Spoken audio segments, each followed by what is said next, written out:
will now be recorded. Good morning. Welcome to the meeting. Lander County Commissioners Meeting, Town Board of Battle Mountain and Austin Board of County Highway Commissioners, September 22nd, 2022.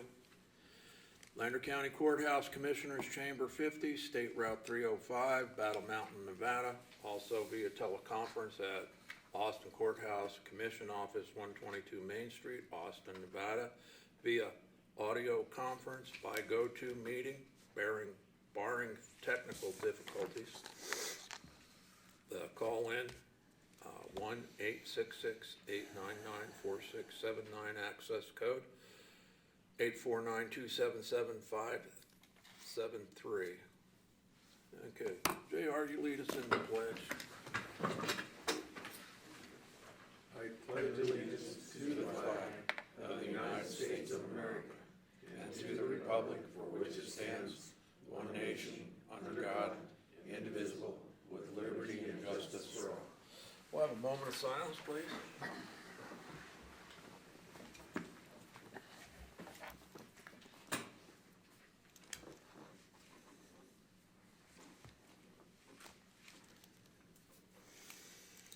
Okay, Lander County Commissioners may break for lunch from 12 to 1:15 p.m. Any agenda item may be taken out of order, may be combined for consideration by the public body, and items may be pulled or removed from the agenda at any time.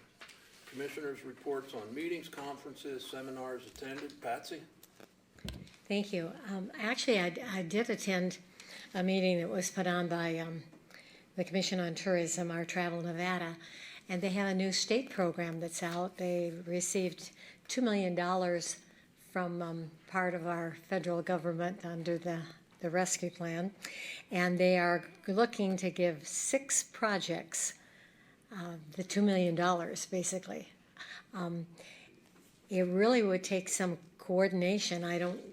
It's for the rurals only. You can't have a population of over 100,000. So I think we're looking at probably some collaboration. It's just kicking off, and they have until the 26th of October to put in their plan, and they're even going to have consultants help them with the different grants. So it's wide open. I talked to Paula to see if maybe there was something we could do with Austin and Battle Mountain with the 2 territories to put together, or maybe it will just be the different territory groups like Cowboy Territory or Pony Express Territory to put it together. But the money is there, and it's a very interesting idea. It's never been done like this anywhere in the whole country. So it was very challenging. We'll have to see what we can come up with, but it's a nice opportunity, and the whole idea is a destination. So you identify who you want to receive, what kind of visitors, and highlight whether you're doing ATV or rodeos or whatever, but that's the whole key. It's a destination development program. It was very interesting. I went a couple of meetings. I did the hospital board meeting. The biggest portion of that was the construction. The majority of the meeting was spent over discussion of how they're going to move offices around, to be able to accomplish their new construction, and that was the bigger part of the meeting. The other one is I went to the LEPC meeting, and their discussion on there was the flu pod and getting that organized. So those are the meetings I went to. I didn't go to any meeting. No report. No report. Staff reports on meetings, conferences, and seminars attended. Bert? Good morning, Commission. First and foremost, I'd like to remind everybody that October 4th, we do have the realignment meeting at the Town Hall in Austin. So for the community of Austin, it will be on the 4th at 5:30 p.m. There will be a realignment meeting up there. It will be in our newsletter as well. And if any of the commission would like to add, I've got a piece from Brian. If I can get one from any other commissioner, I would love to put anything we can in our newsletter. And that's kind of been our public outreach. So the other thing I'd like to inform you is I won't be here at the October 13th commission meeting because I will be in Pool Pack's leadership training. I can attend by phone, but it will be hit and miss. So apologize for that in advance, but that won't be there. Then after this meeting, I would like to go into a closed session if we can. We have some important items that are coming up. We have not received the letter yet here in Lander County, but it has been received in other counties, and I would like to inform the commission of it. It will be an agenda item for the following meeting. But I would like to discuss it in a closed session prior to us exiting this meeting today. And then the last thing is I did settle on my ethics complaint that was filed on me in 2018. Once I sign the final stipulated agreement, I will bring it back before this board and the community. I would like everybody to be very transparent and let everybody know exactly the findings and the leadings up to that because it is important. Is this an anonymous? No, this is, so this was a global settlement. There were multiple anonymous that were cast out, and then this one is an actual settlement. This one was from former Commissioner Judy Allen, and it's regarding J&M material testing. So, like I said, yesterday was my hearing. I have not got any of the paperwork to sign yet. We will bring it back before this board, and like I said, back out to the community because I think it's important. Okay. And with that, if any of you guys have anything that you can add to the newsletter, we're looking for it the community as well. If anybody has anything they'd like to put in our newsletter, we look forward to putting out as much positives as we can here in Lander County.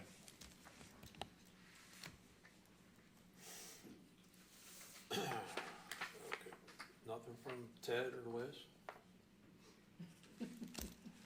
Okay, public comment. For non-agendized items only, persons are invited to submit comments in writing and/or attend and make comments on any non-agendized item at the board meeting, if any, and discussion of those comments at the discretion of the board. All public comment may be limited to 3 minutes per person.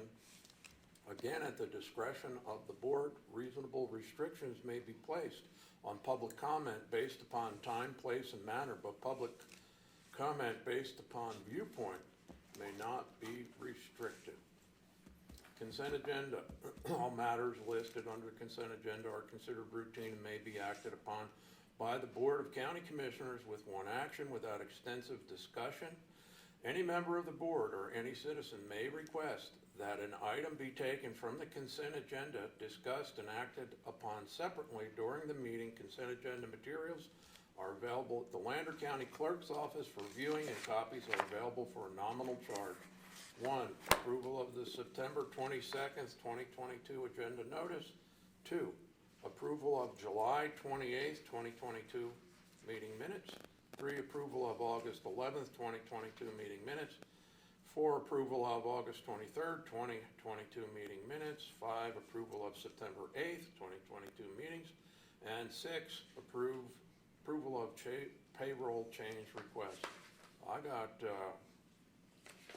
July 28th. I don't have That's all I got too. any of the other. That's all we have. With that, I'll make a motion that we approve items 1 and 2 of the consent agenda. I'll second the motion. Brian made the motion. Hold on a second. You got public comment, sir? Yes, sir. Well, come on up. Do I sit down or? Yeah. Yeah, sit down Okay. and hit that so it turns green. Muted. Right in the center, right in the, Unmuted. on the edge, The right, front. right there you go. Okay. My name's Derek Johnston. I live 7025 Indian Creek Road. Last time I was here was about 18 months ago, and I talked about the lack of maintenance on the road through Hilltop, once Hilltop enters the canyon. That was 18 months ago. It was graded, I believe, one time. Prior to the 2 years previous to that, had not been graded. Some people kind of poo-pooed that, said no, no, no. But anyhow, 18 months and the road is not graded again. There's been a good washout, about 500 feet, rocks, gullies. It needs attention. The second item is my address, issued to me by the county, 7025 Indian Creek Road. Try to find it on the county map. That was issued a few years back. It calls it Hilltop. I've lived there for 12 years. UPS and FedEx will come to my house. They come through Crescent Valley. It's best for them. But for 12 years, I've been trying to find out why my address is not on the national database. I've gone to the post office twice to have them, apparently when a new address is created, the local post office sends information to Las Vegas post office, but Indian Creek Road does not exist. Google Maps calls Indian Creek Road Hilltop Road. That's about all I have to say. Well, thank you. And if the county could correct their map and call it what it is. Thank you. Thank you. Thank you. Anybody else? Come on up, Barry.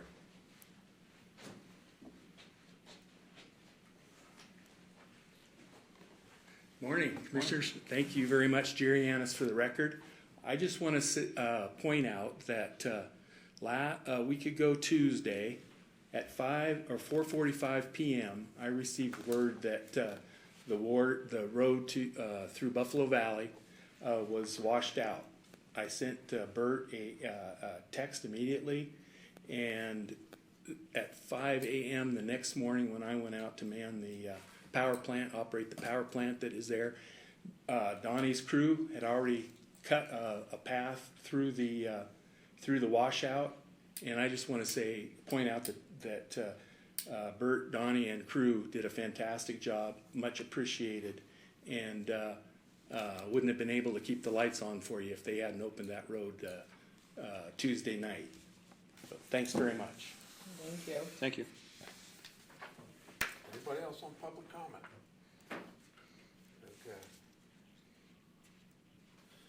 For discussion, possible action, approve, disapprove the payment of bills. We did that. We haven't, Mr. Chair, we haven't voted on our consent agenda yet. Right, Brian made the motion, Patsy seconded, all in favor? Aye. Aye. Okay, for discussion and possible action, approve, disapprove the payment of bills. We have a few checks here for Brian, 216-863, 216-962, 216-644, and we'll do these first. We have another one too. I know, but Do them separately. we'll do them separately so that Kathy can vote. Okay, If we do them both, then Kathy can't vote, I gotcha. okay? I make a motion that we approve all of the bills except the 3, 863, 962, 644. I'll second the motion. Patsy made the motion, Brian seconded, all in favor? Aye. Aye. Okay, now, we have check number 216902 for Kathy. I'll make a motion to approve that check. Second the motion. Okay, Brian made the motion, Patsy seconded, all in favor? Aye. Aye. I'll abstain, just to my employer. I make a motion we approve check number 216863, 216962, and 216644. So we already did that. I'll second it. No, we didn't. We did that. Okay. Patsy made the motion, JR seconded, all in favor? I abstain, they're made to my employer. Okay. On Track North America, update from Tonic Erickson. With On Track America regarding current engagement and potential rail project. You didn't bring any soft pretzels, buddy. Sorry about that. You should have gotten a handout, though. I don't know if I got around to, I wanted something to scribble on. Brought some extras here. Yeah, we got that. Cliff. Got it? Yeah. Yep. Okay. Anybody, okay.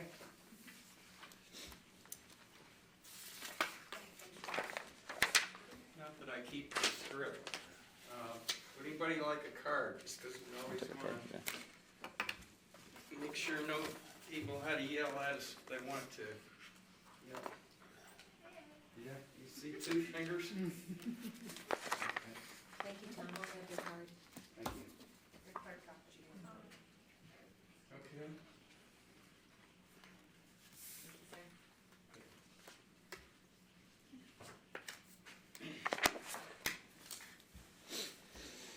Where do I push to get this on?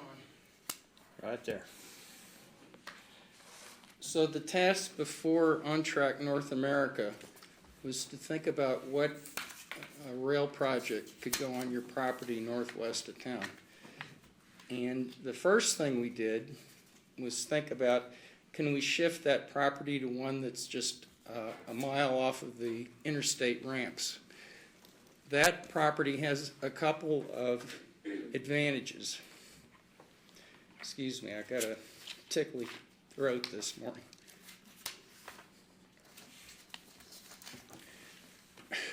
The first is that it's a mile from the interstate. And the second is that it's next to a siding off of the UP. UP charges a lot of money to cut a new track into their main line. This piece of property already has a siding next to it that already serves MI Waco. So we're ahead of the game on that count. So then we have to back off. We have this whole panoply of ideas that we could go at.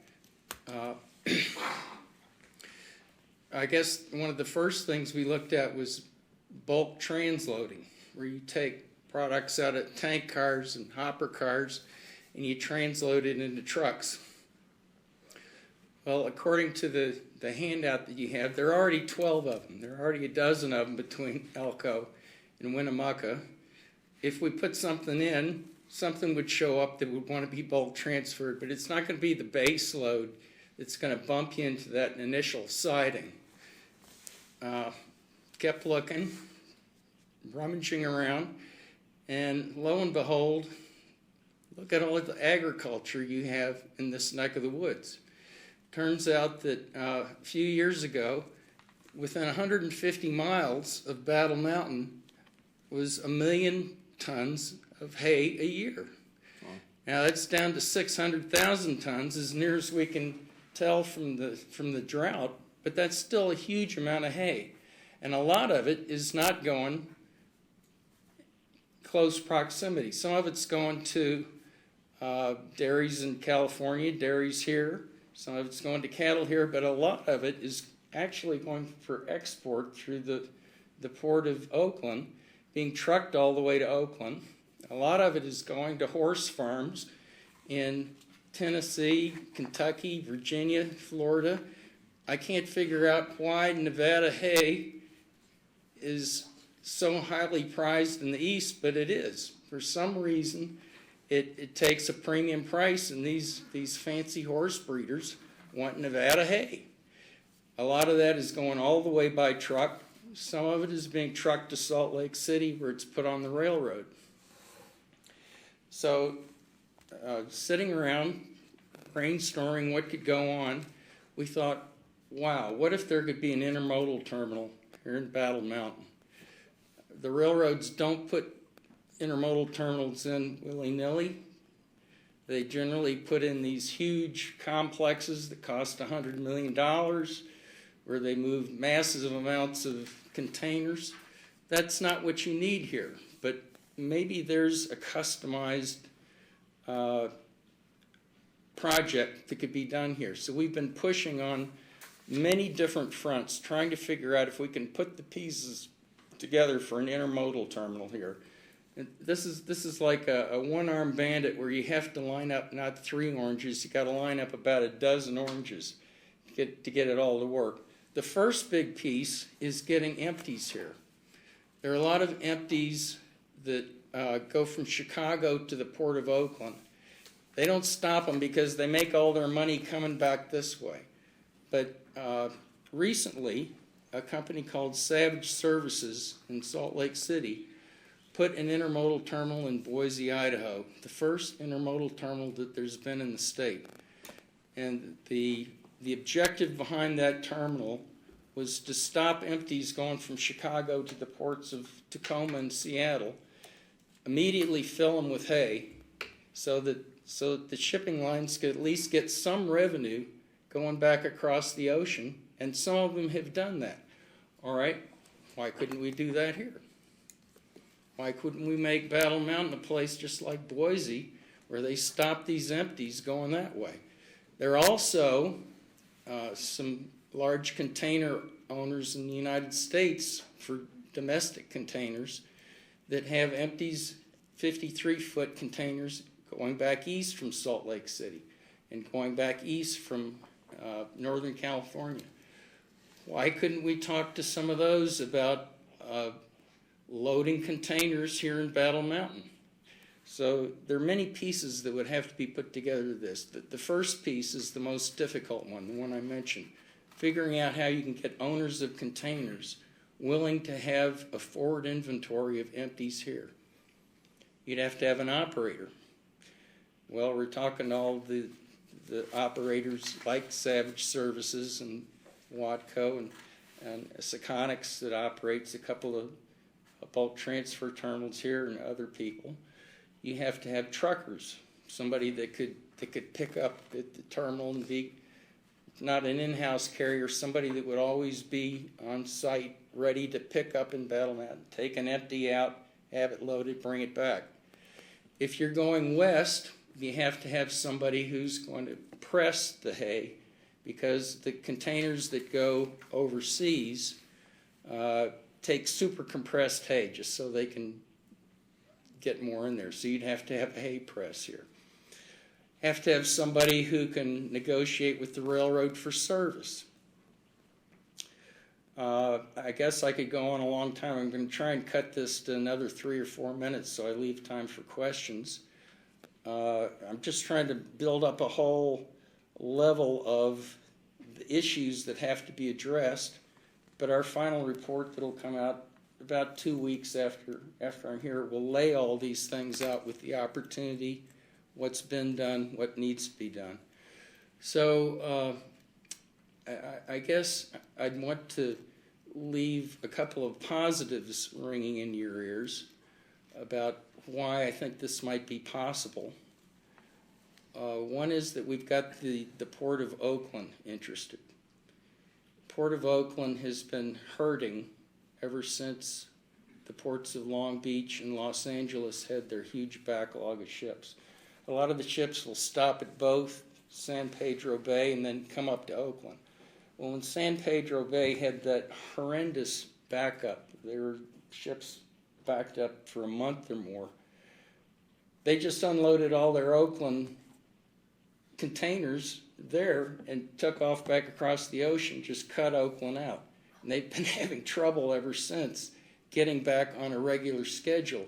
So they're very interested in anything that promotes new business for them and new contacts and new ways to do things. They've always had a lot of traffic coming trucked from northern Nevada, like EP Minerals and Collado, north of Lovelock, will ship 5,000 containers of dyed tenacious earth per year through the Port of Oakland. It's always been a hassle for them to get empties. The truck rates now have been going up, all directions. So I guess that's one of the reasons that the Port of Oakland is interested. Another positive I could leave in your ears is that there are actually two major railroads that serve northern Nevada. UP owns the track here. Excuse my froggy throat. But when UP was allowed to take over Southern Pacific in 1996, there were rights given to BNSF, which they have never fully used. BNSF only has a token presence here, even though they have rights to run across here and to pick up and deliver. BNSF is interested in Battle Mountain. They have a train right now that operates daily between their terminal in Stockton, California, and their terminal in Provo, Utah, where they have 3 times the power they need. It's like 30 or 40 cars a day. They stop in Elko. They stop in Fernley. They need another stop. They need to fill out that train. So we have their ear. And I'm thinking that somehow a situation could be cobbled together where Lander County has the most active intermodal terminal in the state of Nevada, even more active than one that UP has in Las Vegas and one that UP has in Sparks.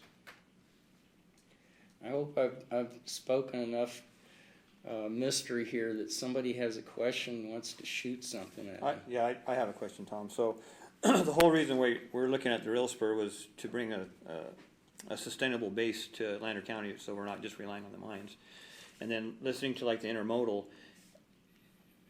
and it's probably just my ignorance, but it seems pretty small scale, right? It's containers, you know, you said we might have to have an operator here for this, an operator for that. So where's the big picture? So I was hoping that the big picture would be when we bring this rail spur in, that it's gonna entice other manufacturers, other warehousing, other transportation companies to locate here in our county, because it is next to it and has the potential of handling a lot of activity. So what is your experience being in the railroad business, to where if we were able to get this rail spur here, get an intermodal portion of the business set up, that these other forms of industry would come? I mean, have you seen that in your experience with the railroad? Thank you for delivering my punchline for me that I forgot to deliver. So the whole purpose of getting some kind of base load thing like this going, and an intermodal terminal, by the way, would have to have, it wouldn't just be a one end, it would have to have entries at both ends so that the trains could be serviced progressively coming from either direction. The whole purpose of that is not just to have that. It's to be the base load for now. We build an industrial park out from here. Now we have that cheap spur. Now we can put a siding in at our own cost for $55,000 instead of being dragged to the bank by UP to put a big spur into their. And once you have people hearing about this opportunity, hopefully Sheldon Mudd will start to get phone calls. Hey, can I get in on it? And then, of course, even though you have these 12 bulk transloading terminals between Elko and Winnemucca, I have no doubt that there's some other need that's not being filled for bulk transfer, and that could be done here too.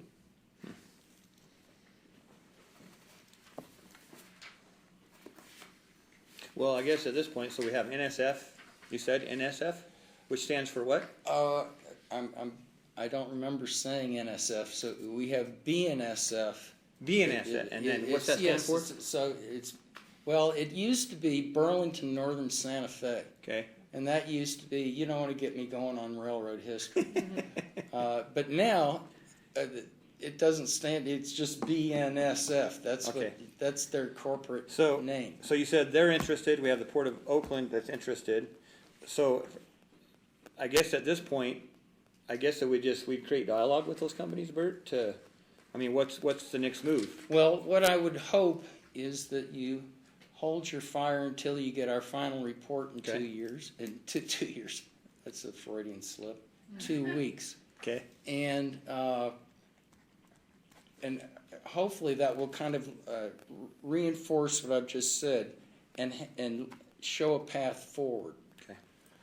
And I should say, I haven't talked with Michael Sussman, the owner and founder of the company, about this, but you guys have stepped up to the plate. You've made a major investment in having us go out here and do this. And obviously I'm personally interested in this. So I'm thinking that going forward, it's still going to take some kind of collective expertise to help pull the pieces together, even though I'm hopefully going to have a direction. But I would hope that there could be something that we could continue working on this on something like a success fee basis where there are no further payments from the county until something happens. Right. And projects like this take a long time. Yeah. It's like a year or two. Well, I personally, I like success-based compensation, so.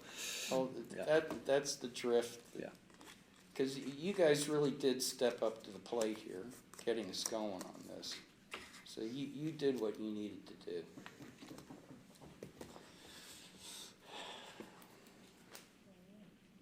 questions? You going back today?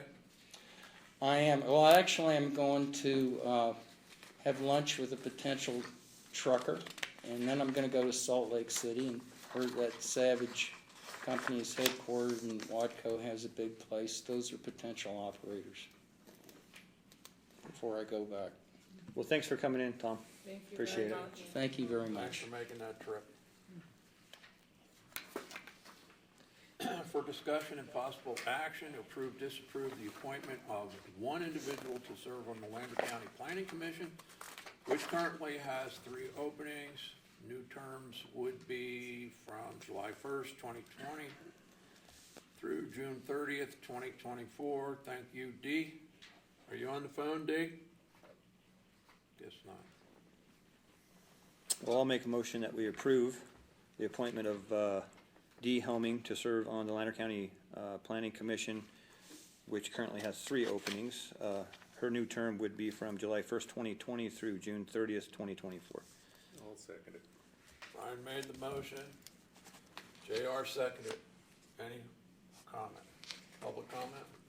All in favor? Aye. Aye. Passes unanimously. Thank you, Dee. Discussion possible action to approve, disapprove the reappointment of 2 individuals to serve on the Austin Airport Advisory Board, which currently has 3 openings. New terms would be from July 1st, 2022 through June 30th, 2024. And the 2 people are Tom Anderson and Ray Williams Jr. Thanks to both of you. Are you on the phone, guys?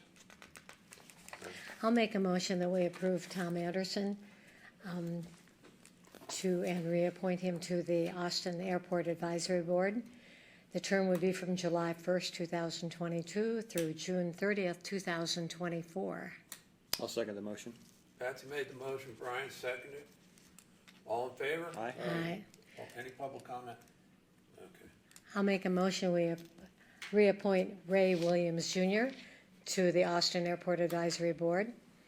The new term from July 1st, 2022 through June 30th, 2024. And I'll second that motion as well. Patsy made the motion, Brian seconded. All in favor? Aye. Okay, update number 5, update from John Shreve from the BLM regarding the lands bill. Commissioner, I don't see Mr. Sherby here. Maybe we can table this until Yeah, he shows up. He comes back, right. We'll go to 6. The discussion and possible action to direct the county manager to coordinate with local healthcare providers, law enforcement, and other concerned stakeholders about the manner in which to educate public as the dangers of fentanyl, to implement the same and report back to the commission. So Commission, we've started the outreach already. I've spoke with Sheriff Unger, spoke with, I believe we have our EMS coordinator back here, Michael Harris, and Russell Klein of the high school, and as well as Dr. Ross, our health officer here for the county. So we're trying to compile a bigger outreach that can touch more of the students. I know that we had a death in the community. I think that that's in question after speaking to Mr. Unger of exactly what that was from. But there's conflicting information coming in different ways that throughout our community, and we need to have one clear message that makes sure we cover this and try to protect our kids and the adults as well best we can. Hopefully Mr. Harris or somebody else would step up here and speak to some of that. I know one of our concerns was the folks that are not attending the public school, maybe home teaching, or even attending a different school. And so we wanted to get in touch, not just with the children, we want to reach out to the parents. We want to educate them too. So we were looking at perhaps a meeting in the south and in the north, both. That would be kind of a town hall meeting that we can invite everyone.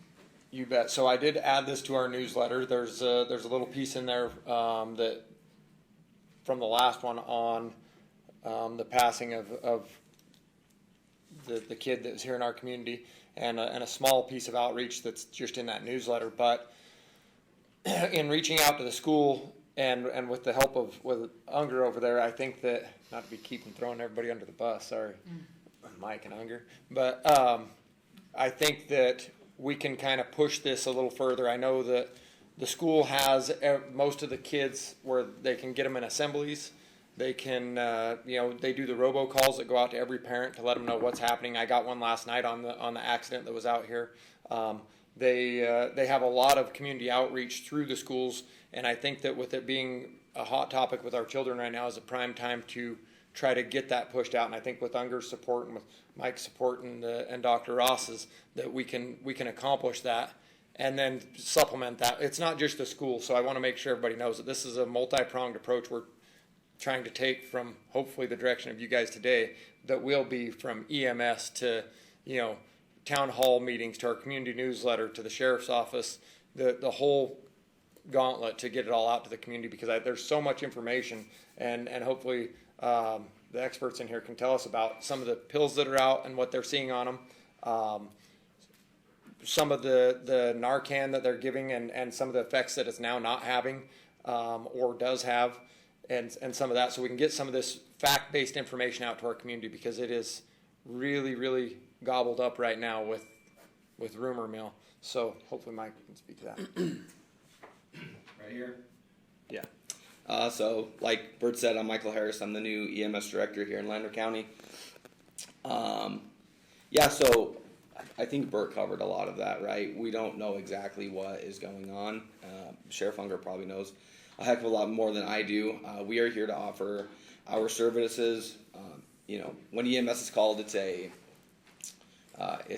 we're already behind the ball on this. So working in conjunction with all the other local agencies to hit that prevention the best we can, and then follow up with things like Narcan training, hands-only CPR, what to expect, what to do, even how to place a proper 911 call to help facilitate these things and hopefully prevent, from any kind of overdose, any more fatalities, or even if we just prevented one. I know these guys do a phenomenal job. Working with Bert has been great. Dr. Ross has been great. So I think coming together, we can spearhead a pretty good project here.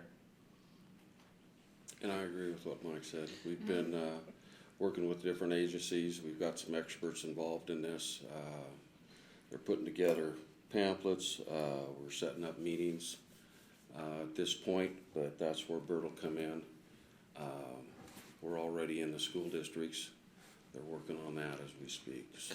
Yeah, I think the problem that we have to face is there's two different mediums. We have parents, the adults, and then we have the children. In schools, obviously, we have a captive audience through assemblies. And I think it'd be a great idea if the schools, like, currently ran some assemblies to show, hey, these kids, this is what this is what's happening, this is what can happen, with the assistance of our EMS, with our local law enforcement, because I'm not sure how many kids we have in our schools, but that's a captive audience. That's right. And send flyers home with the kids to the parents, as well as everything that we've been doing on the outside, right, with the newsletter and everything else. And this is all already available. Like I said, it's a matter of getting it out with the Bert's newsletter. The organizations we're working with, they already have all the information. They've tried having community meetings here, and 5 people showed up to it, so Right. We're looking at the social media through this way, which they're working on, and you'll see it happen here shortly. Is there any chance that maybe you guys could cover like what you talked to me about the other day, Mike, with what the pills look like, and how the Narcan is and isn't working? Kind of because it seems to me like it's a little bit of a changing target when I speak to you guys on how potent this stuff is and the effectiveness of how they're countering it. Yeah, so I know there's an agency out of Washoe, and I'm drawing a blank on the name, but they are working towards a Narcan that is specifically targeted towards fentanyl. They were at the health fair. I'll see if I can get their information and pass it along. But it is more of a challenge. Anecdotally, I will say, generally we start with about 0.5 milligrams of Narcan when we believe that there is fentanyl on board. I start with 4 personally when I'm running on a truck, because it has been more difficult to reverse the effects. And that, like these guys who are making this and pressing this, they get paid a lot of money to be good chemists. So they are good at their job, and that's very detrimental to society. when I first saw this rainbow fentanyl, the first thought I had was just in time for Halloween. And I look at this as a war on America, a war against our children.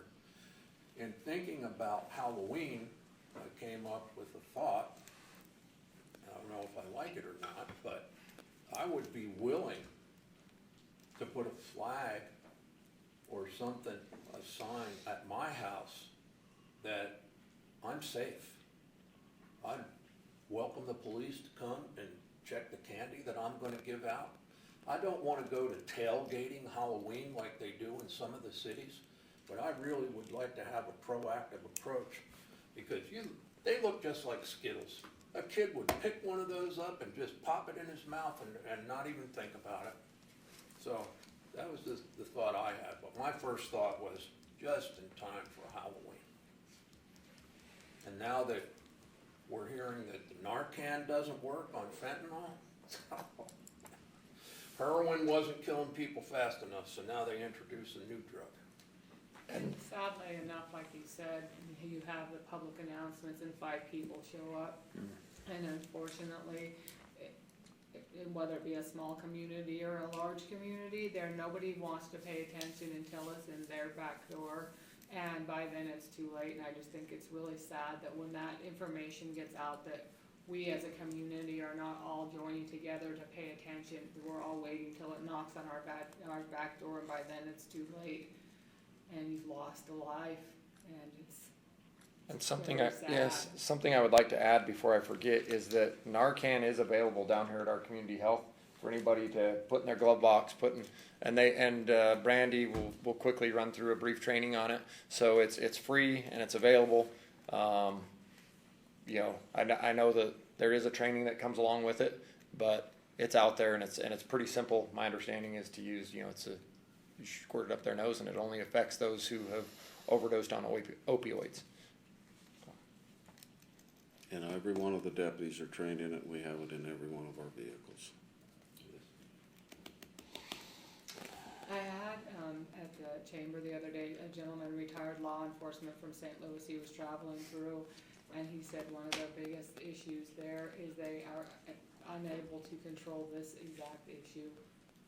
Yeah, I mean, And they throw money at it and throw money at it, and like you said, it's a very profitable business, and they're always one step ahead of them. And he actually retired because he's like, I cannot do this anymore because you can, Well, you arrest people, no bail, they're right out. People that commit heinous crimes, murder, they get let out. So are we going to try to set a town hall meeting, or just work on it from the other angles? I think that is what we've been working on with Bert, or we've discussed, is we gotta get everybody together exactly like he's trying to do, and go from there. And Kim has I don't know asked that the for town one hall in the meeting, south.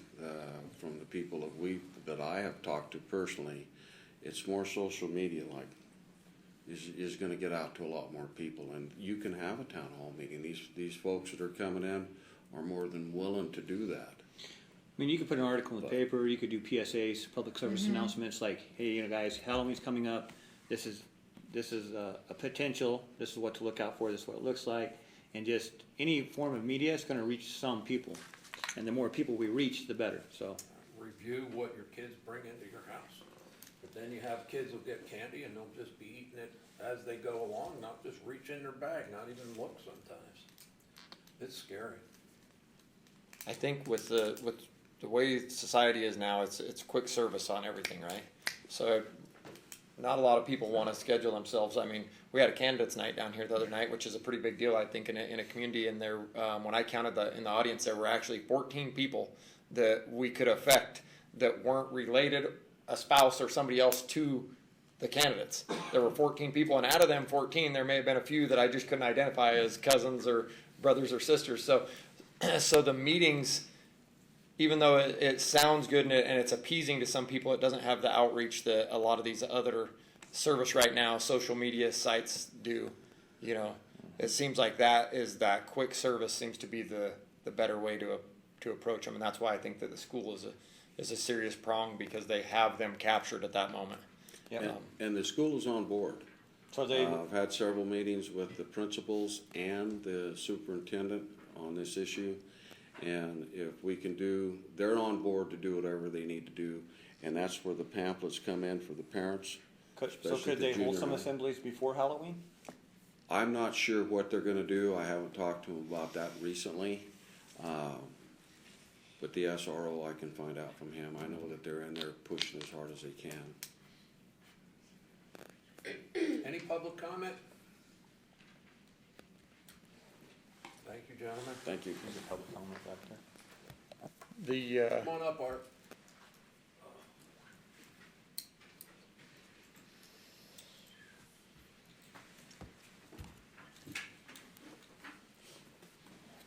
Arthur Ayton for the record. I've got some experience with dealing with fentanyl and supervising its treatment. The reason that fentanyl doesn't work, or excuse me, the Narcan doesn't work as effectively as it does on heroin is the potency of the fentanyl is somewhere between 50 times more potent than the heroin. So you have to give appropriately that many more dosage to get the same effect. Fentanyl acts on the human body the exact same way that heroin does. But because it is a much more concentrated synthetic, it requires a stronger dose of the Narcan or naloxone to treat it. The reason that the fentanyl is so easy to get is it's a synthetic and it's easier to manufacture. We don't have to bring the raw chemical from Afghanistan or China to the United States. You can synthesize it in a lab very quickly. The same is true with current trends in methamphetamines. They are a lot more potent in destroying the human life and body because there's no actual organic elements to it. It's all a synthetic chemical. And so that is destroying the human body, and the body can't process it. That's why the drug epidemic is tearing up the community so violently, is because it's no longer even remotely plant-based, but it's all a synthetic chemical. It gives the immediate high, but it's destroying the body because the body can't process the muriatic acids, the sulfuric acids that are making it up. The other molten aluminum and mercury that are contained in these chemicals. So it's a all-out assault on the body. The reason that Narcan works is it restores the ability to breathe, and it suppresses the opioid's ability to repress your breathing. Most fentanyl people die because of a lack of oxygen. So when we started dealing with, in the highway patrol, fentanyl, one dose for heroin was great. When we got to fentanyl, it was taking 4 to 5 doses to get them stable enough to get them into the ambulance to get treatment. As the EMS director said, half a gram was what he started with, and now he's up to 4. So he has proportionately increased that to that. There's also a new chemical that is called carfentanil. Carfentanil is 100 times stronger than fentanyl. Fortunately, we're not seeing that on the roads yet, but it is being synthesized and manufactured. The drug manufacturers make a lot of money off of it, and the lab that takes it can be put in the back of a camper trailer and stuck on the side of the road, and we can have fentanyl manufactured, I believe, in about 20 hours of concentrated work. You guys have any questions about? Are they coming up with a new antidote for it that's more potent or whatever? They're making larger doses of the naloxone to administer because they had packaged it, and naloxone has worked very, very well for a very long time on heroin overdoses, and we've had heroin since the 1850s. So they have synthesized that, and the heroin is what we typically process. Naloxone is just have to give substantially greater volume of it for the fentanyl because it is 50 times stronger. So in theory, you would have to give 50 times more naloxone, but the naloxone is good stuff, and you don't have to give 50 times the amount to get the same effect, but you are having to increase substantially the amount, and it's not lasting as long as it did on heroin because the fentanyl is still in the system, and you have to monitor them very closely. Isn't it true too, because of the strength of the fentanyl, that it's not just a pill? I mean, they're cutting this stuff, they're putting it in marijuana, they're putting it in, all sorts of street drugs. And if they put too much in and you smoke that drug that you normally smoke, you could die just from that. Is that correct? Yes. The trend in narcotics is to make something that people trust. So they stamp it into what looks like a pill. People will trust a pill that says Xanax on it, because that's going to do what they believe that mom's prescription Xanax that they stole last week calmed them down, made them feel better. Well, if I get a pill press and I press in my fake drugs, because I don't want to go through all the safety protocols to make real Xanax, then I throw my fake stuff in there, press it. And maybe the chemist is doing a great job, but the guy that's getting nothing to stir the batter and then push it in the press isn't making the dosage equal across his entire batch. So one's extra strong, one's extra weak. But that makes it enticing, is that people believe they're getting something good. And by adding the fentanyl to a host of other drugs, it has a very high addictive quality to it. You can't just quit an opioid. There's severe detoxing problems that come with that. So if you add it to your other drugs, or you add it to something else that you're selling, it's like putting sugar into anything. It makes it more addictive, and then you're going to buy more and more and more. So something else that I learned, and hopefully if I get this wrong, Mikey can correct me, but is heroin is no different than some of the other opioids. It's just a street name for oxycodone or a painkiller of some sort, right? We have them sitting in our cabinets at home that the doctors prescribe us, not knowing that that's what this actually broke down to. It's a street form of it. But the problem is say that you take 3 oxy and that's what your tolerance is. You just throw 3 down and you can handle 3. Well, you don't have access to that for I believe it's 3 days. I'm not 100% sure, right? It's just like alcohol, right? You see somebody who's a chronic alcoholic, it takes them a ton more to get intoxicated, and then they stop for a while, that tolerance goes down. It all comes down to metabolism in your liver and stuff like that. But one of the key things that I found very surprising in talking to Dr. Ross and Brandy is that I think that they said 3 days. Your tolerance goes back to your original tolerance. So if it took you 2 years at 3 a day to get yourself to 3 a day to get your effect, then you take 3 days off and you don't have any access to it for 3 days, and you get access to it and you throw the 3 down. Your tolerance is what it was day 1. And that's where people flatline, because they believe that their tolerance has maintained and that they still have that. And these are it's terrible if anybody's going to do any of this, but it's important for the parents like myself. When I got told that, hey, heroin's pretty much the same thing as a lot of these drugs, these other opioids that the doctor's prescribing you, it's the same stuff. It's one that comes from the street, and one, is more lab, and a lot better at the prescription, but it's very similar, and the same addictions and the same type of things fall in line with that. Then parents are much more conscientious of where they put their pills and how they put them, because this is where a lot of this starts, and this is where the opioid crisis we see ourselves in. And this is just what I'm gathering from talking to the experts. So I want to pass that on to the community, because when I'm sitting there hearing this, I think that most parents would go, this is crazy. My understanding of heroin was, oh my, that is terrible stuff. If you ever touch it, you're going to be hooked to it for life. And here you're getting a very similar prescription given to you when you break something. And you're leaving it in your cabinet where it's easy access for children and everybody else, as we do at my house. So it's just something to be conscious of. Thanks, Brian. Thanks, Brian. Any public comment?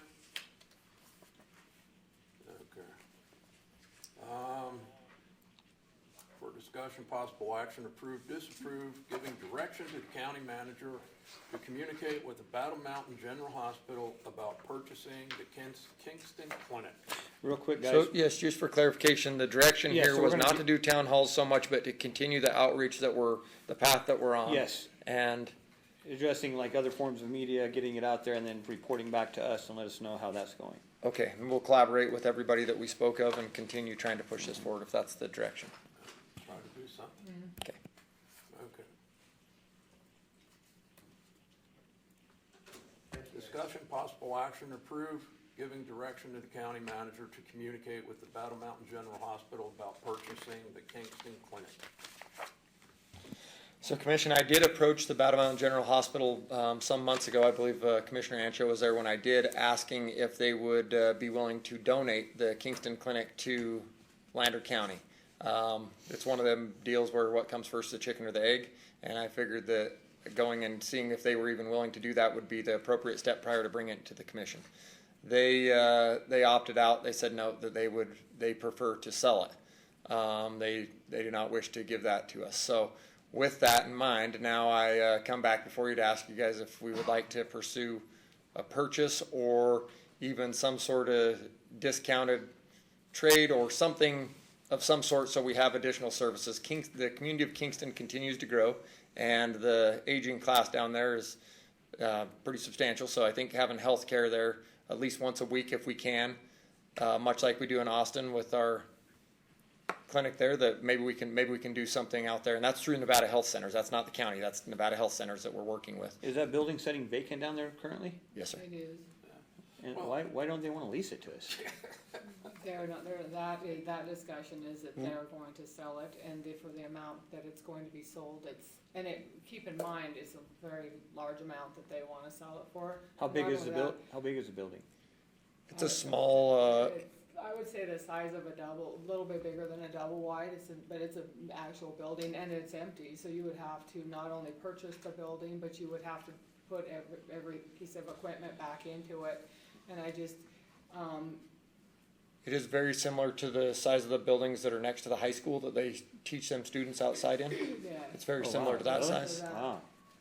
And then the county doesn't own any other buildings down there, property down there? No, We don't own any property down there?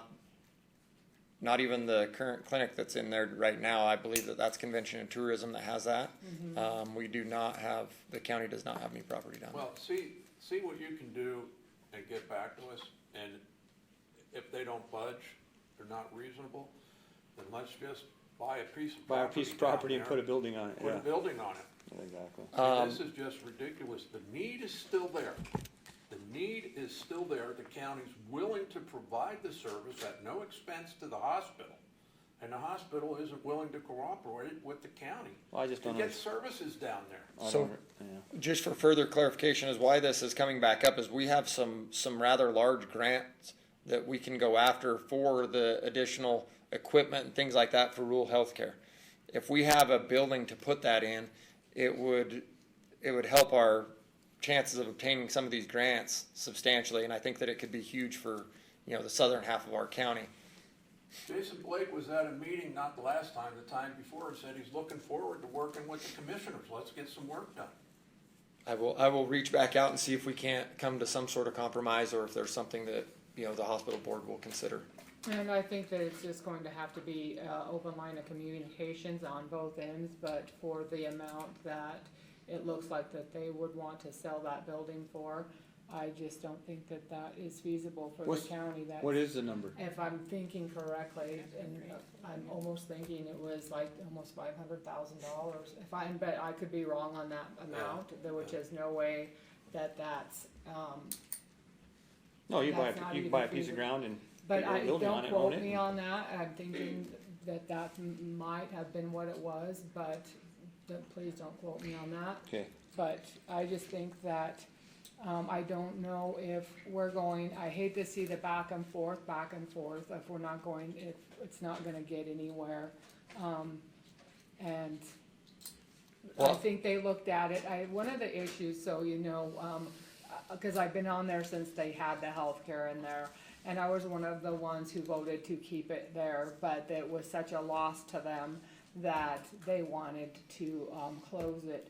And I, thought that, and I said this at their meeting, it was such a disservice to close that. But if instead of fighting back and forth, if it's feasible to buy a small piece of land and put a small building in there and get healthcare in there at some rate, instead of fighting back and forth or wasting that time of if we're never gonna meet in the middle, that we look at different options, then Do And we have they a, may be very willing to accept some form of payment as an acceptable, I don't know. We just gotta put that on. When I approach them with the hopes of them deeding that straight across to Lander County at a zero cost as a transfer between county to county, more or less. But, I will come back with a little different approach and see what's feasible for them, and we'll try our best, because it's there, and it would be quick to operate. Now, I don't want to fool this commission, because it will be a loss to us, much like the Austin ambulance services. But the residents down there have should get some Pay service. taxes too. that's right, you're providing a service, it's not a operate in the black type thing. Right. You're providing a service that they pay taxes, I for. agree. Well, I do know it was listed for almost a year, and my understanding now is that it's not listed, so it is off the market, which is a good time to start, talking with Jason.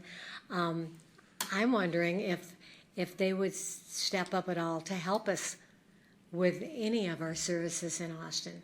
I mean, they gave quite a bit for a long time, and they lost a lot of money, but they were concerned, and then finally had to say no more. And we were negotiating with Nevada Rural Health Centers for them to actually put someone in, a PA or somebody, at the time when the PA that it was all designed around, basically, was leaving. Unfortunately, she left a lot quicker than everyone expected, and they had nothing and closed it, and then all negotiations stopped, and they had no other choice but to close it, because they couldn't send anyone down. But my understanding is that they're still concerned about the people that are down there, and so I'm going to say, don't just limit it to the Kingston Clinic. Let's see if maybe they will even step up as a hospital and do anything. They were willing before. It's worth going down the path. Well, and I know that they had reached out to the, what's the company? Nevada Rural Health Yes, Centers, to try yes. I know that Jason had tried negotiating with them to try to get that service in there, or to get telemedicine. And the telemedicine was one thing that the citizens were absolutely against, because he did try to do the telemedicine, and they did not want that. They wanted somebody in there, which I respect, but he did try to get that in there, and his hands were tied at that point, because the lady was leaving, and But she left so much sooner that everything stopped. Yeah, it really did. It was a very sad situation. But the whole point is they don't have enough physicians and PAs to actually service that area. And that's why you were seeing if perhaps our clinic could come down and take care of that once a week, whatever. I'm saying even if we keep Austin with the Nevada Rural Health Centers and can work with them, with Dr. Wilkert coming down a couple times a month. Because right now, the Austin Clinic is open, and we have a wonderful PA. Everybody loves him. Every time I talk to Kingston, they say, well, we never know when you're open. Well, I keep telling them when we're open. I mean, it's everywhere, but they want it right there in Kingston. And I understand that, but that may be something that we might want to think about. I mean, Austin's only, 30 miles away. That's not bad to go for medical service. I mean, people do that across town, so. So anyway, there currently is telehealth that is taking place down there. And That it's is- so much better now. I mean, it wasn't before, but telemedicine is definitely the future for so many things. And I know they were against it. Everybody likes to see somebody personally, especially if you like the physician or the PA that you're talking with. But telemedicine is better in Austin now than it's ever been, fortunately. And I think maybe when we're opening this up to say, we'd love you to negotiate, but keep it really, really open rather than just buying the clinic, because that's where the hospital got in trouble to begin with. And yes, we want to provide services, but I don't think 30 miles to drive for a physician is all that bad. So a couple things that I agree with most of what you said, but then I respectfully disagree in some of them areas. One thing is the Nevada Rural Health Centers, they come from Eureka, so they would be happy to drive. I've spoke with them, they'd be happy to drive to Kingston. Yes, that's where their current physician is coming through. It goes over to Eureka, services Eureka, and then shoots on down to Austin. My understanding He's is out of Elko, and so he comes over to Eureka, does some service in Eureka, and then shoots down the highway. So they like the idea of having a potential, and that's where we might do some negotiating with them to do, a day a week in each place, and telemedicine or something. There would be some sort of shuffling there, because we are looking at it from a wide open view, or even including, and we've been still negotiating with Nevada Rural Health Centers on getting them and our Dr. Wilcourt in, working collaboratively to cover more days a week down there in the southern half of the county. The hospital, in speaking to them, just to be blunt, it's a numbers game. It's a huge loss. It's much like the ambulance service was in Austin. It's a huge loss to them, and that's why we ended up with it back, and it's been successful, is because we've absorbed that loss. The clinic in Kingston was a huge loss for them, and they just the loss become too much for them to absorb. So working with as many as we can, we definitely will. I don't want to give false hope to the community or to this commission that the hospital will step in and take that, because they have experienced it in the meeting that I was in when I asked if they would be willing to donate that to us. They were very clear that this was a huge loss, and they thought that I was foolish to even step over there and ask to assume such a loss on the county. But knowing how critical it is for people to have care, and knowing how winters are tough, and that's a lot of miles, and fuel prices are going up, and our elderly, they're a lot of them are on fixed incomes. I think that it would be a disservice to not continue down this path of trying to provide some sort of service there, and continuing to even beat on Nevada Rural Health Center's door. We provide the grant that pays for them. They're nonprofit. This commission approves that grant that pays for them. If we have to bump that up a little bit to include some services in Kingston, it would be awesome. So we're keeping all doors open, but I don't want any false hope or to send the message that we are trying to apply pressure to our hospital to retake on the burden that they've already stepped away from. So, And I respect what you're saying. And yes, I think we need to keep all doors and all avenues open. But with the idea of fixed income and gas so high, especially in Austin, where we've been over $5 for how long? And almost $6 for a while. Don't forget our community bus, and we can use that to pick up people and bring them in too. So, I mean, there is a need, and there's a lot of ways we can look at it, so keep it all open. now I entertain a motion to direct Bert to try to negotiate with the hospital, but at the same time, looking for a building or for some property so that we can get moving on this. Anybody make that motion? Do we need a motion to give direction? Well, that's just giving you direction. Yeah, if you guys just give me direction, we'll be fine, and we'll, like I said, the focal point here is hopefully that we can mitigate some of these losses through the grants.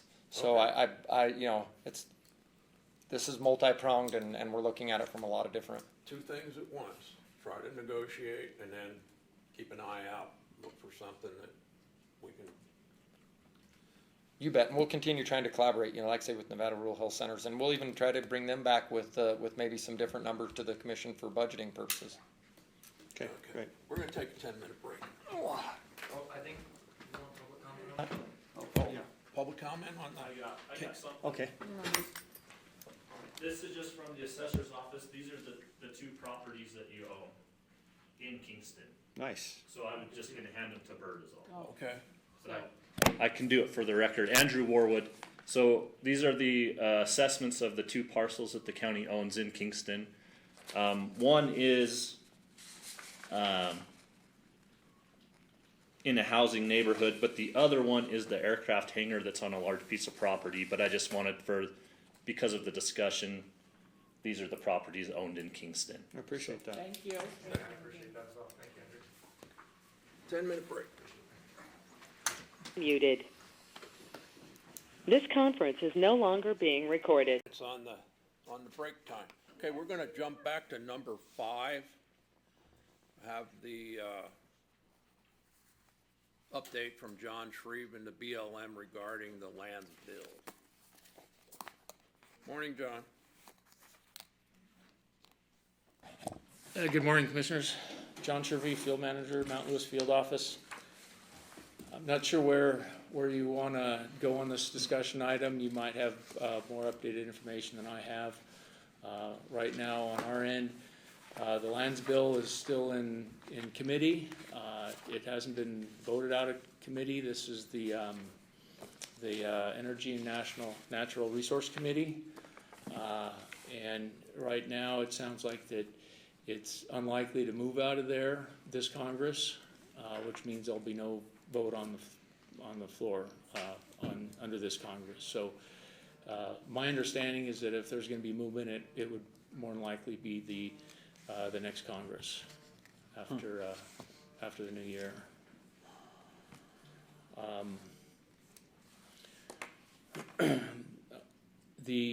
I know the BLM has made testimony in the committee or the department, and I don't know. Since this is on. I've got our copy of what we testified in the committee. I don't know if that's something I can give to you right now. And we can redistribute that out. Okay. And right now, that's our position on it, what the department testified. And what it's looking at right now, the big ticket items for this land bill involve both public land conveyance to the county and also some designation of wilderness areas. Right now, there's 2 wilderness study areas involved that are in Lander County, the Cane Mountain that's on the west, and Desotoyes, which is at the southwest. And this lands bill would shrink those WSA boundaries, but then establish a wilderness area, which is a higher distinction as far as land management, and has a more of a conservation approach, not multiple use management. So right now, the WSAs pretty much have the same management as wilderness areas. There's limited multiple use in those areas. And it'll shrink those areas, but it will establish it long-term for just almost strictly conservation measures subject to valid and existing rights. And the other component to the lands bill is the conveyance of BLM land to the county. And as you can see in here, I'll just point out what the testimony was, and that is on, which would be on your page 3, under title, the kind of the middle of the page, public land conveyance under Title 1. It's the conveyance is going to be subject to the Recreation Public Purpose Act. So that's my understanding is that's how this land is being proposed to be transferred. Now there's other options, as I've brought up in the past, as far as direct land sales. Even though that's what it says in the lands bill, or that's what our testimony is to Congress on this, it's not going to rule out any existing ways to dispose of land if it's already been identified for disposal for direct land sale, similar to what we've gone through with the golf course. Also, if the subject land is conveyed through a Resource and Public Purpose Act, there'll still be a future option to have a direct land sale if the county sees that as being of a benefit. But the RMPP is more restrictive to the way the land is used, but it's pretty much subject to minimal costs. It's just there's more restrictions placed on the land conveyance at that point. I know there were a number of, in Austin, there were those slivers between parcels in somebody's backyard or whatever. I don't remember them all. And I think that could still, the way it's written in here, it could still be processed. Not quite sure, the method, probably through a land sale, through our existing RMP, which identifies those lands, for disposal.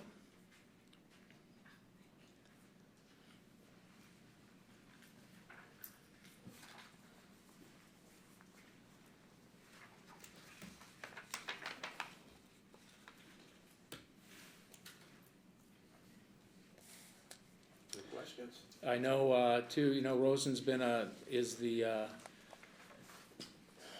Senator Rosen's the main sponsor of the bill. Senator Maisto, is a co-sponsor. I know they've got this bill has their support. I'd imagine it's just a matter of continuing to engage with your lobbyist, working through them on, where this is at right now. But definitely a lot of this is out of my hands, our local BLM hands. John, I do have a question while you're here. Actually, I understand there's finally some activity going on around the Robertson mine, and they had a meeting, and we apparently weren't even invited as a cooperating agency or anything, and that does affect some of our residents. So I wondered if you could give us any highlight on that and what you know. Let's see. Oh, yeah, we've been in a, part of our permitting process, we're in a pre-planning stage. So certainly if the county wants to play a role in that, now is the time, and we'll definitely have some outreach to you, depending on what type of engagement you want on the permitting process. This is a good time to be involved in it. But usually that's, most of that is between the BLM, the proponent, and then, yes, we want to invite the counties and tribes, other state NDOW, NDEP, any of those agencies are, that's the time to really engage at that level. So, yeah, we'll make sure you're part of that. Thank you. Mm-hmm. Bert, what was the property that I was talking, what was the property I was talking to you the other day about when I called you? Is that this? No, that is a separate one, and that's what we will go into closed litigation on. One other comment back to the lands bill. This is a lot of this is a learning process for everybody. We don't deal with RMPPs very often, and I know Paula Tamara's been working hard with that the racetrack area, and she's gone through different land proposals or layouts. And I think we need to talk through that too. We might need to revisit that with her. But it sounds like, my understanding there is a limit also to what an RMPP acreage wise. She might be a little over that, but that might be another little hang up on our end as far as that goes. That's the biggest area that we're looking at. But that's something we can work with her on. And just for the record, we just had a meeting day before yesterday with Porter, and we're reducing a couple of our lot sizes to make sure we fit within that acreage amount. I believe Paula has reduced some of hers too as well. I'm not sure that John has seen that yet, but I believe we're meeting that reduction so we can fit within the parameters. Any more questions? We have someone here for public comment, though. Public comment? Come on up.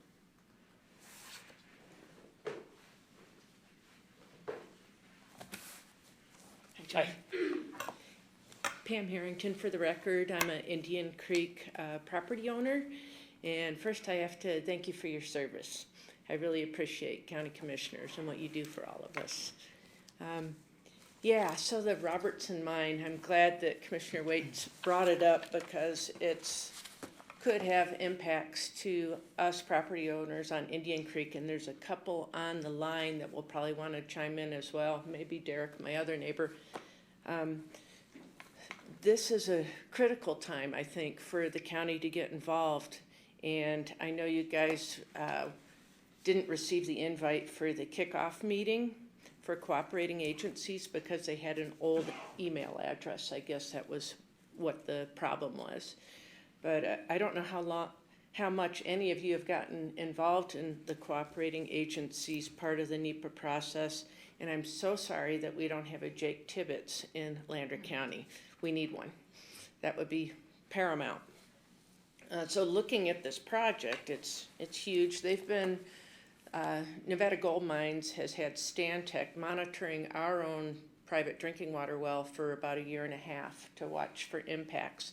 Because the Deep South expansion, it was a major dewatering project, as you guys probably know. And they're continuing to do that monitoring, I think, as part of the baseline monitoring project for all of this.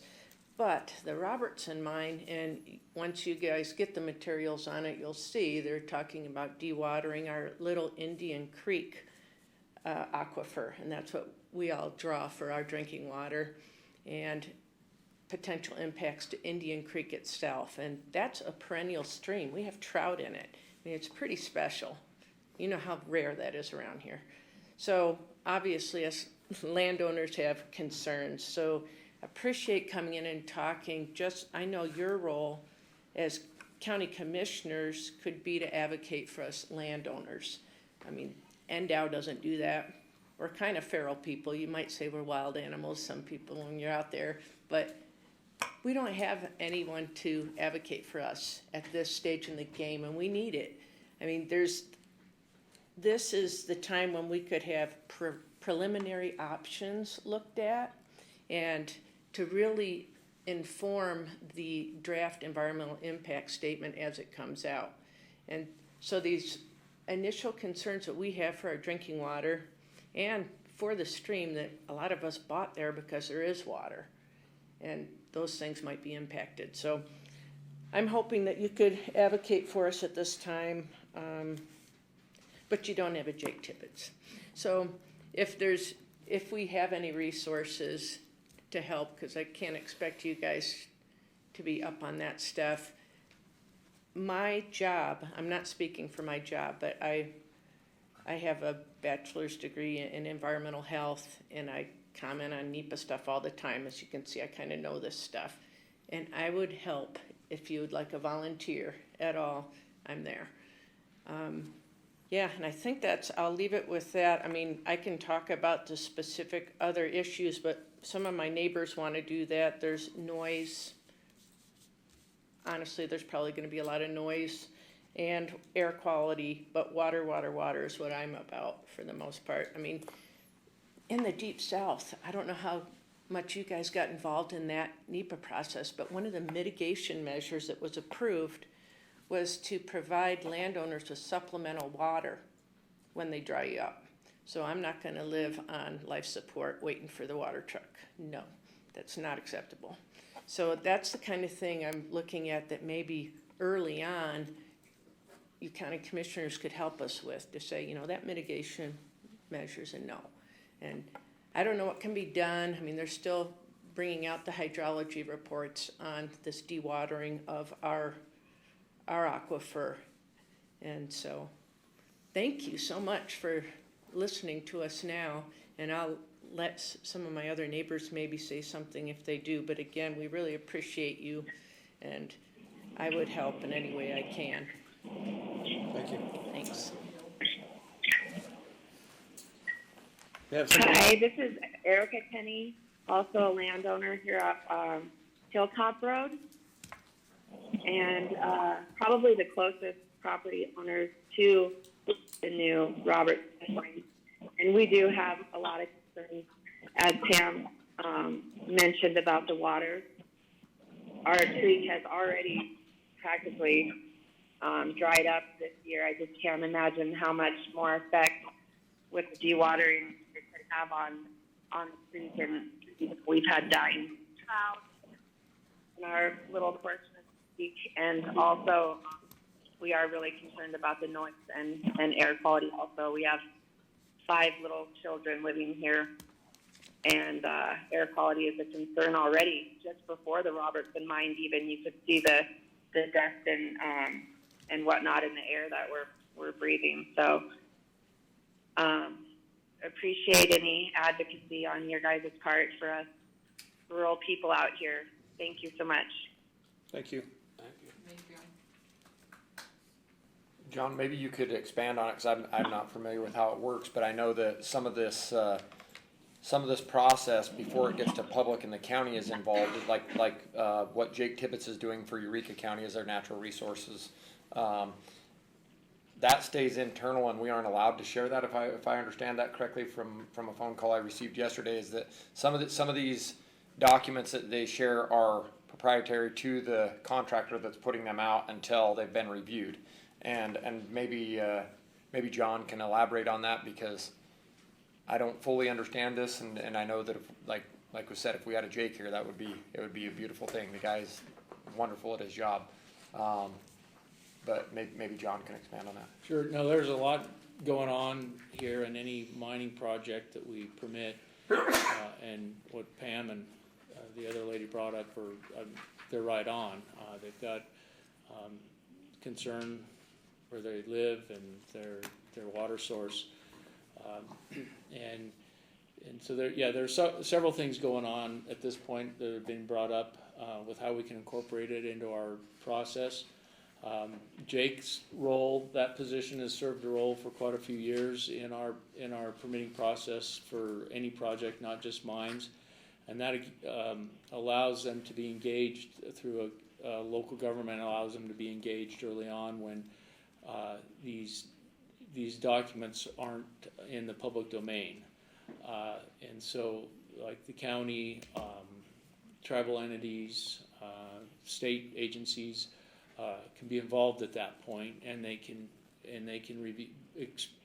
provide concerns, early on in the process to try and get things either changed through the proposed operating plan or future mitigation.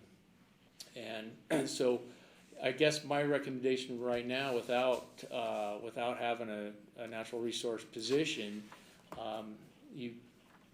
if there's anybody on the staff that you want to have as like a point of contact, from the county, but we'll certainly reach out to the county, get everybody up to speed. We're not that far along yet. I mean, there's been a lot done, but it's still timely that we can get the county up to speed on everything that's been done to this point. And so, just so the commissioner's words, I have made myself the point of contact for them, and they were sending the emails, but they were going to Keith, and I wasn't receiving them, so they just had to update the email list. And so I just want everybody to know that the concern that I have is not having a very deep knowledge base in this, and the reporting requirements that are in on some of these once they go to public are typically 15 days for the public to speak out, and that 15 days in the government's eye is not very substantial. It doesn't give people a very good chance to get their heads wrapped around what's happening. So, us getting involved early, like John said, is really important. Yeah, and in a project like this, EIS level, environmental impact level analysis is a little more. It's more than 15 days, but it's still, regardless, it might be 45 or 60 days, but still, there's a lot that goes into these things, and even that's can be challenging for somebody who's just seen all these documents for the first time. There's.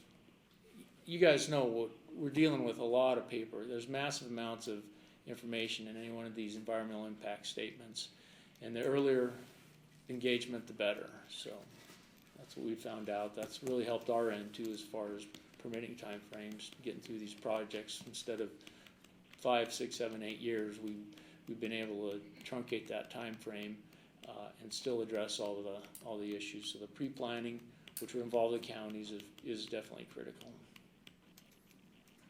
Thank you, John. Appreciate it. Any public comment? Thanks, John. Thanks. Any more? Yep. Anytime. Number 8. I'd like to say something. Oh, come on back up. Come on.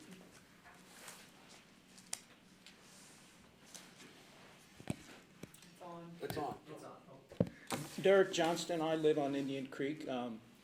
The Deep South Mine, in their environmental impact statement, they said that they would expect it to drop 5 feet in the area where the last caller, phone caller, the Tennys live. A 5-foot drop, I rely on spring water. A 5-foot drop 5 miles from my house might mean a 1-foot drop at my house. I have no spring water, but I'm a bit more pessimistic than Pam.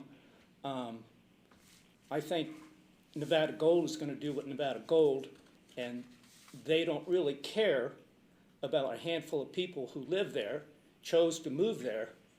And to be honest, I think the county commissioners are going to look at this as revenue. I don't know how much money Nevada Gold generates for the county, but it's a huge employment base, and I understand that. So, I'm gonna stop you right there. Yeah, I was Okay. gonna comment on that as well. I'm gonna tell you something. Okay. I don't believe in anybody rolling over the top of anyone else's livelihood. And I take offense to you saying to any of us or anyone in this room that money means more than someone else's livelihood. Those ranchers and those people have been out there for years. And I normally do not get this upset, but don't you dare point your finger at me as someone who's lived here my entire life and say that I don't care about the livelihoods of these people out here for the mighty dollar. Because that's just what you We're said. gonna take a break here. okay, it was not my intention to offend you, Break, please. and I am 5-minute break. presently pleased to hear your opinion. We will And- come and thank back you. to this. We're taking a 5-minute break. I don't want Commissioner Muted. Ancho sick. I did not mean to offend anyone. Commissioner, My degree in college is economics. excuse me, I Commissioner. understand economic development. Hold on, Yeah. your DA is trying to speak with you. Block that. I Mr. understand. Chairman, You're just gonna have to wait. Go ahead. It's Ted. Mr. Chairman, can you hear Ted. me? Yes, we hear you, Ted. This conversation needs to be taking place at non-agendas items at the end of the meeting. Okay. This has not been agendized. You cannot have this discussion. Okay. They can make their comments at the end of the meeting when you open up public comment for non-agendized items. That's it. You're going over the line already. So basically it's off topic. So, but I'm interested in hearing your comment at the end, cause I'd like to comment as Yeah. well, so. Yeah. But thank you. Thanks. And then, I guess, with Ted's concern, being a public, then as a public comment on my way out, I'm glad it was brought up. This gives us a chance to, get the county involved and get everybody up to date on this project. Okay, thank you. Thank you. Thanks, Jim. Number 8, for discussion, possible action to approve, disapprove the county manager to apply for applicable grants and give the county manager and fiscal officer permission to sign grant-related documents, including but not limited to request for funds, assurances, revision request, and award notification. And so, Commission, this is what I told you would be back in front of you, just giving us the approval to sign some of these grants that I have signed in the past. They all come back before this commission, but I want to make sure that it's clear and that I have authority to sign them pending this commission's approval.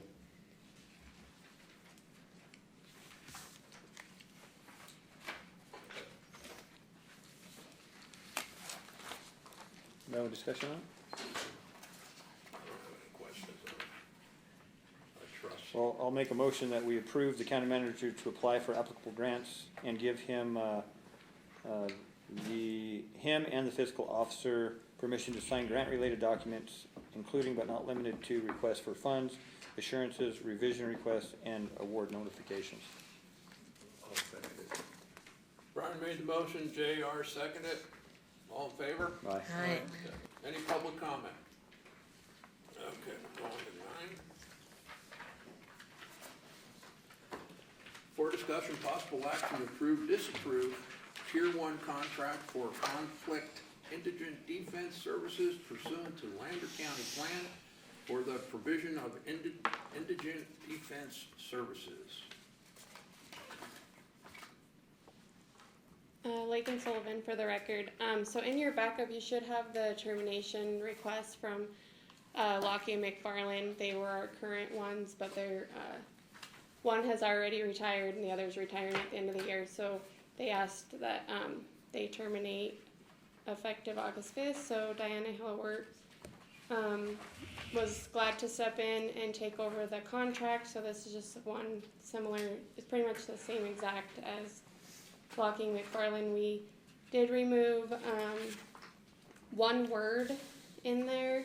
It just had an accounting profession on 16, and we just took that word out because she had asked for that. But Which word? on 16, it's on page 4 of the contract. That was the only change that we made. Lakin, how many contracts do we have? This is first tier, and then we already have second tier with Deborah Amons, and then we have our public defender contract. So our public defender's first. If he conflicts out or can't take a case, it goes to the first tier. If she can't, then it goes to the second. So we just have 2? After our public defender, yes. Okay, thank you.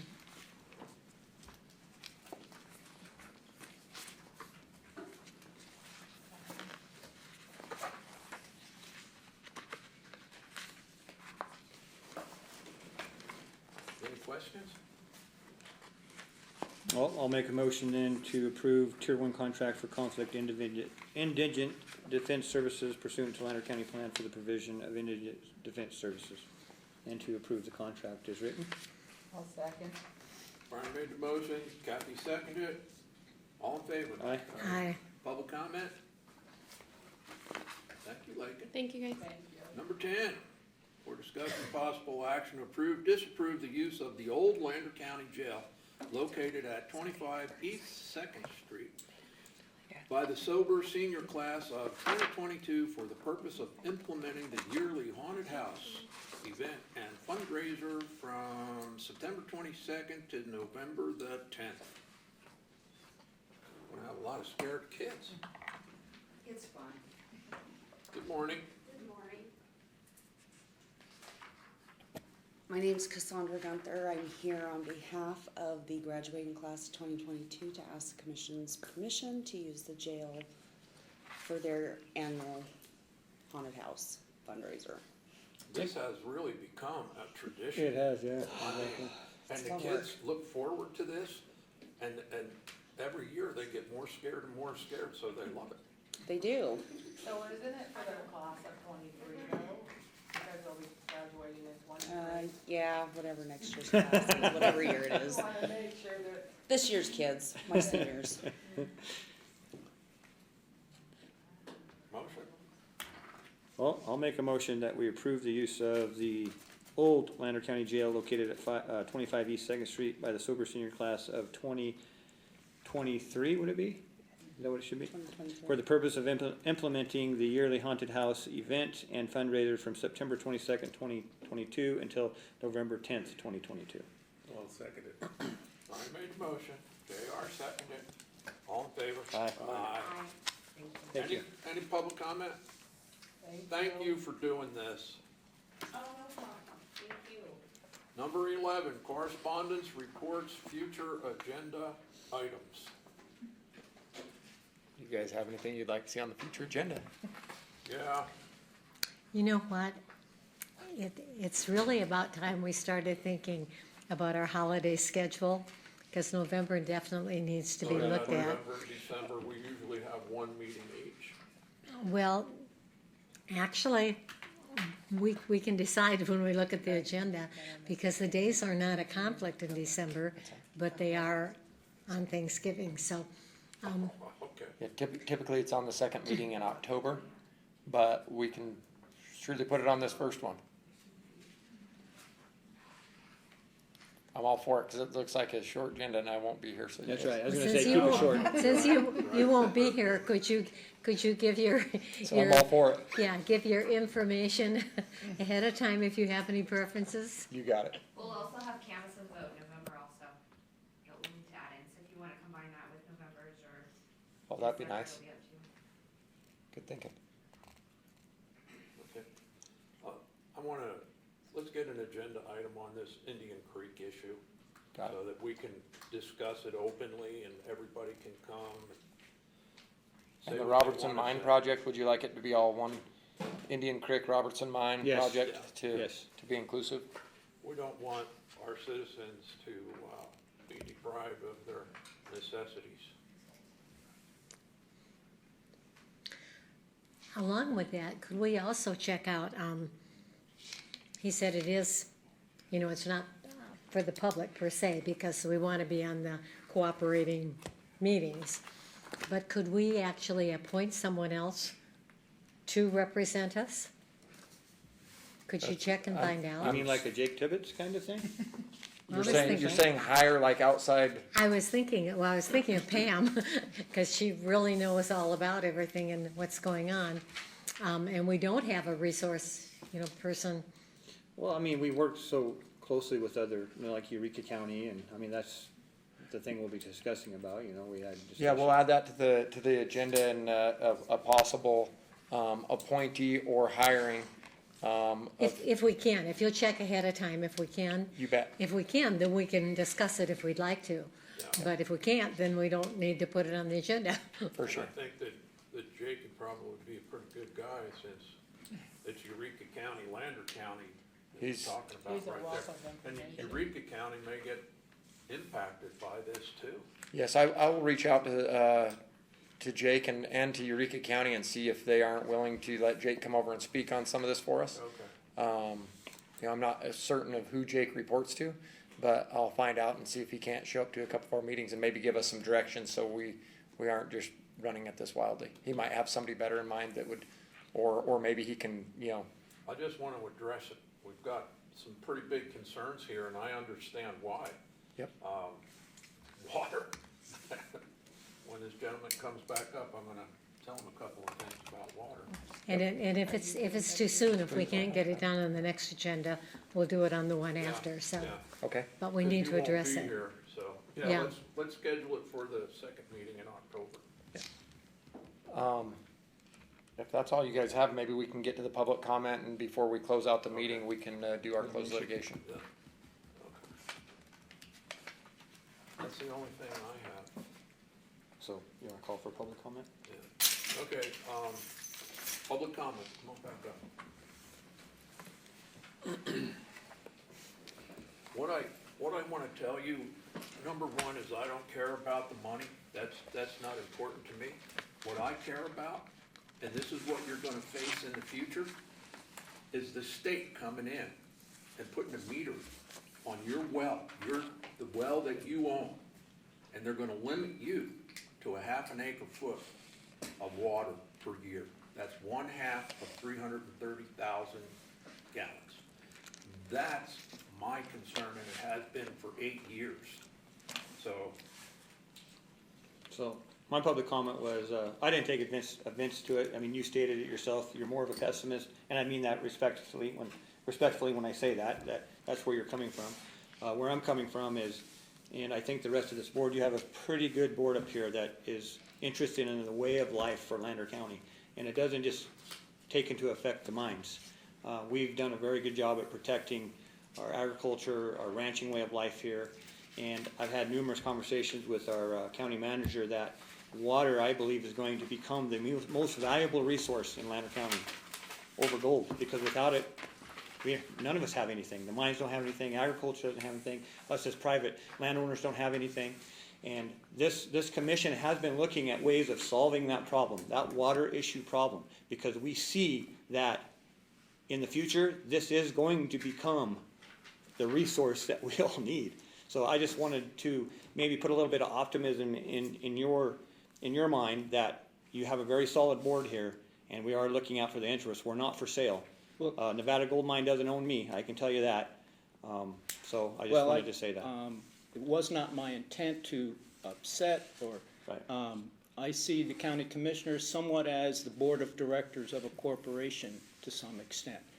In my view, your job is to do what's best for the majority of the people of Lander County. I moved and bought my property with an existing lease to Newmont. They can come in and kick me out whenever they want. I live in the middle of cattle country. I have cattle encroaching on I know where I live. And and I frankly wouldn't expect the county to nope, no Robertson mine because there's 4 families on there and you're gonna dry up their creek. They've dried up creeks other places. It happens. I was just looking at this, I thought pragmatically, and wasn't having what I consider a pipe dream that somehow the county is going to save my water from Nevada Gold. I think that's fantastic if you guys really feel that strongly, that 5 people who live there might be deprived of their lifestyle. But, that's a lot of jobs. And I understand your position. I realize where I live. I mean, And I only hope that if it does come and all the water's gone, they do what they do other places, and they buy you out, and they pay you above market value. And the trouble goes away, and the mine continues. Right. That's my experience in Nevada. Right. Is Indian Creek running right now? In places, it's as low as it's ever been. Okay, because, and I've only been here for 40 years. It's kind of a unique place because it'll dry out and then get water and you'll have big fish in there. So underneath somewhere, there has to be an aquifer Well, where those fish are going to. It drains the backside of Mount Lewis. Right. And you have several large tributaries, and most of it subs under. Yeah. And then it comes up in good wet years, and yes, you're absolutely right. There's There's a a lot fellow of who's subterranean fenced his stuff there. property, and willows have come in, and there's a tremendous amount of trout in this one little spot. Yeah. In fact, he is probably the nursery now for the rest of Indian Creek. But I'm cynical, Yeah, I mean, in regards to your 4 or 5 families, I mean, you're correct. I mean, if you're looking at it just as narrowly as that and the mine, David Goliath, but it's like, when we make a decision, I look at those decisions, even though it may be that, I look into the future. It's like, what is that decision? How does it affect other places that might be similar? How does it affect our way of life here in Lander County, just as a whole? So it's like, I'm not just thinking the small picture. Me as a commissioner, what I'm saying is that I look at the big picture. Every decision that we make has weight, not just for those 4 or 5 families. It could affect the way of life for ranchers. I mean, it could affect domestic well owners here in the incorporated city of Lander County.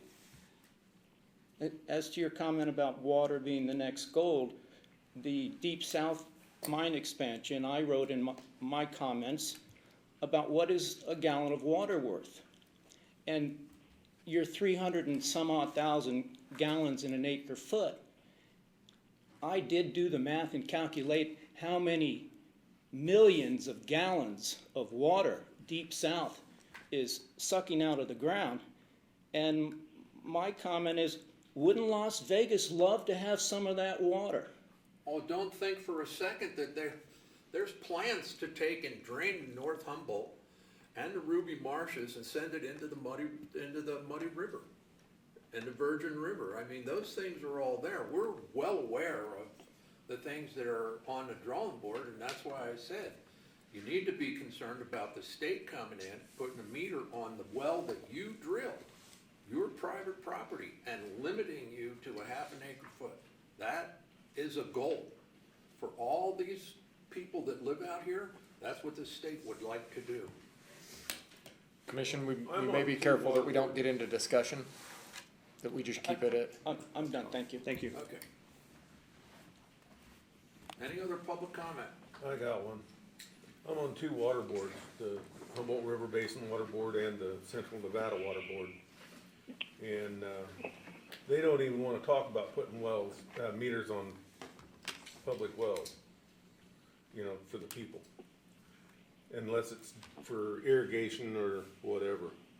They don't even wanna discuss it. It's the state, it's not the locals. Right. To bring, I also sit on the water board, the UNR came in about 2 years ago and gave a discussion about the aquifers and said, even if we stopped using any of the water, not even counting the dewater and just not using water, utilizing it, it would take 1 million years to bring the water back up to where it should be. And so that has always stuck in my mind, and we're depleting our water. And so the dewatering, those are things that have to be thought of, because we're impacting generations of people down the road, not just us, and none of that's worth a dime if you have no water. Would the commission, like? Have a item on the next agenda to discuss water? Yes. Yes. Yeah, let's talk about water. I mean, 8 years ago, I came back from a state lands meeting, and that was the discussion. Put meters on domestic wells and limit to a half an acre foot. Live like you're in an apartment.